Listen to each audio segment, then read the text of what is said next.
Generally, what do you make of the suspension and now detention of the EFCC boss? I've got Kunle from Borough Creek calling. Kunle, good evening to you. Yeah.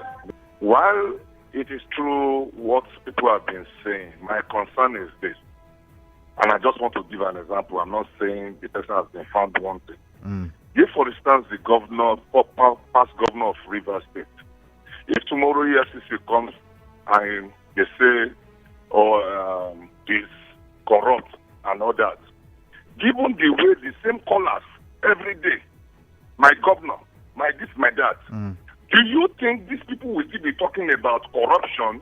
What you will be hearing from most of them will be, leave my governor alone. I remember when Jonathan, when some issues came up, some people made it a kind of South Niger Delta thing. What of all those who have been chopping up money in Nigeria?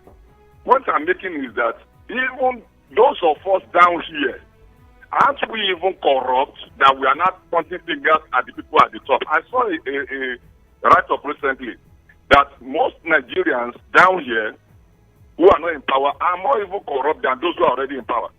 So if we are talking about corruption, it's a general thing. For me, we should search ourselves. Daniel from Imogate. Daniel, good evening. Good evening, my brother Kalada. You're welcome. Yes, this corruption fight or this EFCC is one of the hardest agencies that somebody can head. Why do you say so? Yes, due to corruption. This is why it is called fighting corruption, which the other way around, which means corruption itself is volatile. Yes, you must have to fight it, and it will fight back. So what we are experiencing today from all these men is that, say for instance now, our new president, Tinubu, he will now appoint new EFCC boss, or somebody will recommend to him. That person, or even our president that will appoint the new EFCC boss, if you ask me, I may be speculating. How clean are they? This is corruption fight. All right. So I don't even trust those that are changing. They themselves, are they clean is my question. I've got Olufemi from GRA. Olufemi, good evening.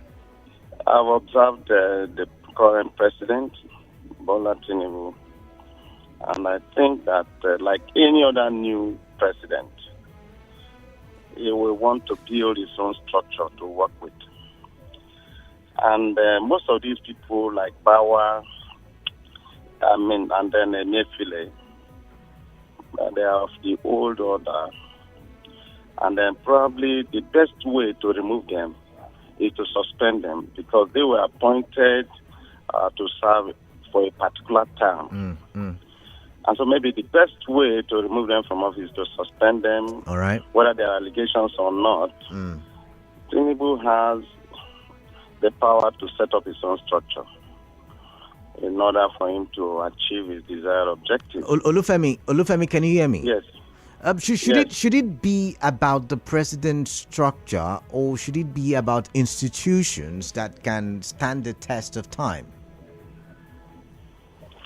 Anyway, if I put myself in the position of the president, I have, over these past 4 years, Nigerians have gone through a lot, and they are yearning for a positive change that will impact positively on the generality of the people. Looking at the economy, the value of the naira, looking at the corruption cases here and there is no power supply, everything is turned upside down. A committed and a patriotic administrator will want to set up a structure that is workable, functional, to impact positively on the people. All right. So whether there are allegations here or there, and like NNPC and all that, if Tinubu decides to suspend Mele Kyari, maybe IGP or whatever, he's trying to put up his own structure. Okay. Whether there's something to investigate there or not. I've got John Paul from Uzwaba. John Paul, welcome. Yeah, Kalada, good evening. Yeah, good evening. Kalada, the suspension of EFCC chairman. What has he got to do with the citizens? Does he have any impact on the citizens? That's a good question. Upon all the money that they retrieved from those who stole the money, what have they done with the money? Is there any project that has been shown that this is what they recovered and this is what they have used the money to do that has impacted on any citizen of this country? Now, John Paul, you see this issue you've raised now, maybe it's why, they are changing the chairman of EFCC, because monies recovered should be used for the betterment of society. Kalada, after recovering all this money, they will still reloot them. He's just trying to witch hunt them. Nothing that will come up from this. I thought he would make a clear statement that this money will be used to repair our refinery. And look at what we are buying for today. They should just stop deceiving us.